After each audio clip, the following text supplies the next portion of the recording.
Wah, sedih ada lagunya.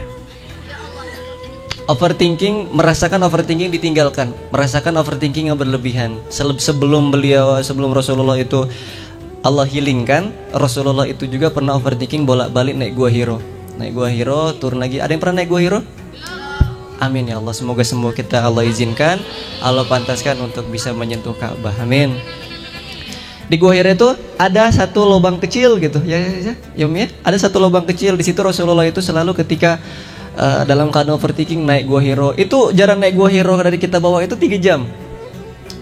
Capek lah beliau itu ya, keringetan beliau naik ke bukit, naik ke Gua Hiro. Dan itu nggak kondisi sekarang ya. Kalau sekarang udah disiapin tangga kan, kayak kondisi tangga. Kalau dulu batu-batu terjal banget ya. Betul. Langsung lanjut aja. Udah kan, setelah itu ada lubang kecil di situ. Rasulullah selalu ngintip di situ. Apa ngintip di situ?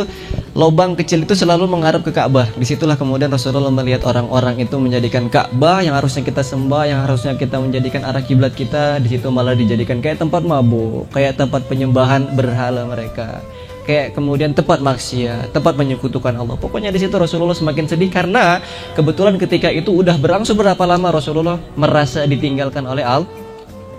Rasulullah nggak didatangkan oleh Jibril, Rasulullah kemudian nggak disapa oleh Jibril, Rasulullah nggak disapa oleh Allah, dan belum kemudian turun ayat-ayat yang mengenai wahyu, belum.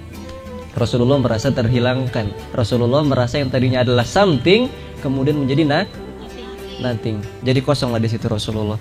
Sampai di situ ternyata asbabnya berapa lama kemudian tahu di situ Rasulullah merasakan hati yang gelisah, merasakan hati yang betul-betul overthinking yang luar biasa.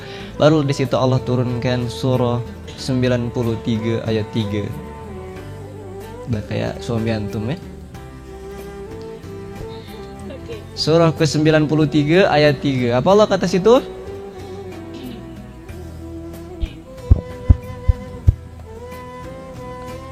Apa?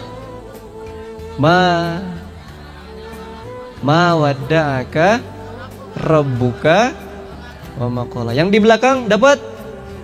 Angkat tangan yang di belakang. Wah, ini ya jamaah-jamaah seberang pulau nih. Semoga Allah lebih muliakan yang di belakang. Enggak lah, biarlah yang di belakang. Suka-suka yang doa lah. Dah dapat? Allah katakan di situ ma wadda'aka rabbuka wa ma qala. Dan hebatnya ketika Allah menurunkan surah ke-93 itu diawali dengan yang namanya wawul qasam. Apa wawul qasam? Wawu sumpah. Allah ketika menceritakan ayat yang turunan berkenaan dengan wawul qasam, contoh wadduha, demi waktu duha, wal laili idza, demi malam apabila telah sunyi, kemudian wasyamsi waduha, demi matahari. Banyak kemudian Allah menurunkan Al-Quran yang diawali dengan kata demi. Dan ketika Allah menurunkan ayat yang ketika dimulai dengan wawul qasam, berarti ada sesuatu yang luar biasa yang Allah ingin ceritakan kepada kita. Samalah di situ surah ke-93, surah Ad-Duha. Allah katakan di situ wadduha wal laili idza saja, demi duha dan demi malam. Dua makhluknya yang Allah menggunakan wawul qasam. Dan itu ayat 1, ayat kedua, ayat ketiga di sinilah Rasulullah kemudian dinotis oleh Allah dengan notisan japrian. Antum kalau buat SG kemudian dijapri sama aneh, senang tidak? Biasa ya lah. Biasa ya. Biasa ya. Hah? Biasa ya. Itu bahasa Pontianak. Biasa ya. Biasa ya. Biasa ya. Biasa aja. Biasa aja. Biasa aja.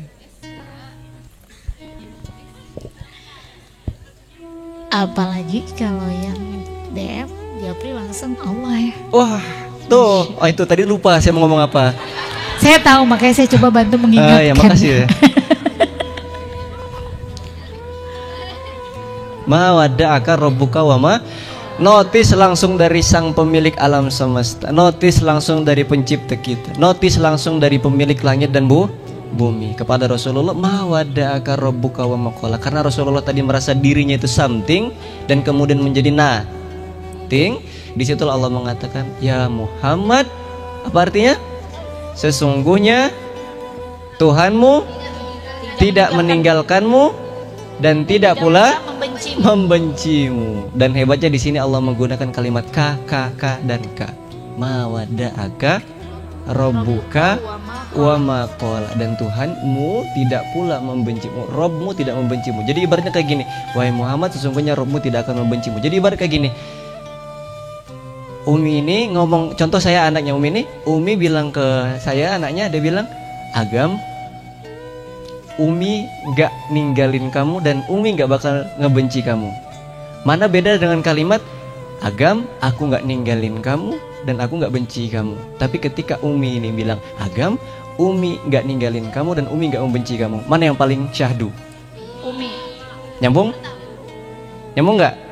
Itulah Allah mengatakan kepada Nabi Muhammad, ya Muhammad, sesungguhnya Tuhanmu nih gak akan meninggalkanmu dan tidak pula membencimu. Allah gak menggunakan kalimat, ya Muhammad, aku gak ninggalin kamu, aku juga tidak membencimu, tapi menggunakan kalimat mawadda'aka rabbuka wa ma, mengakui dirinya langsung.